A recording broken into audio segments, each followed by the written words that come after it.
এরিয়াটা সুন্দর না? তেরে মেরে আরজু লা লা লা লা লা লা। হাই, টুডে আমরা হচ্ছে একটা বাসা দেখতে আসলাম, কারণ এখন যেহেতু 2টা বেবি, সো আমাদের বাসা লাগবে, একটু বড় বাসা। তাই অ্যাপয়েন্টমেন্ট আজকে ছিল। দেখি বাসা দেখি কীরকম, আপনাদেরকে দেখানোর ট্রাই করব।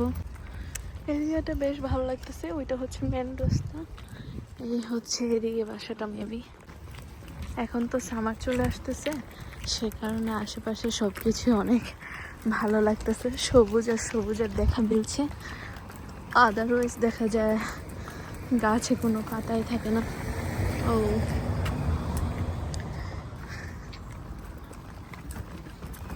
এটা কেমন ফুল, বেগুনি কালার। আমরা যাচ্ছি, মনে হচ্ছে পাহাড়ের উপর উঠতেছে। একটা অবস্থা দেখুন, এখানে বুড়া বুড়িরাও এত স্ট্রং হয়, আমাদের দেশের মতো না। অ্যাটলিস্ট সবাই অনেক স্ট্রং। পাথর দিয়ে রাখছে বড় বড় 3টা বসার জন্য। জায়গাটা বেশ সুন্দর।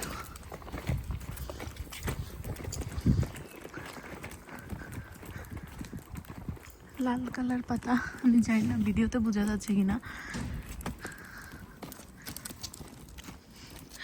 আমি আমার বাসায় গাছ পাতা গাছ পাতা মানে কি বলে, গাছ লাগিয়েছি। হ্যাঁ, কবে যে হবে।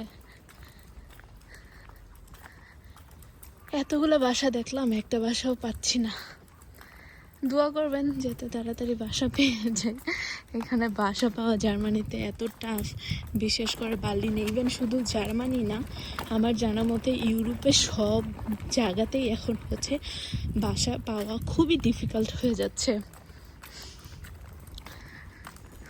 আমি একটু সব কিছু ভিডিও করে নিচ্ছি, ভাবলাম আপনাদেরকেও দেখাই।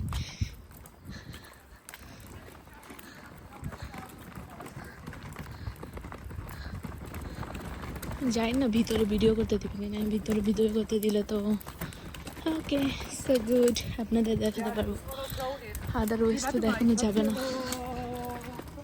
ও, বাচ্চাদের প্লে জোন আছে, জায়গায় জায়গায় দেখা যাচ্ছে, এটা খুবই ভালো। হ্যাঁ, কারণ নাশোয়া তো খেলতে চায়। তারপরে আমার ছোটো মেয়ের নাম হচ্ছে ইউসরো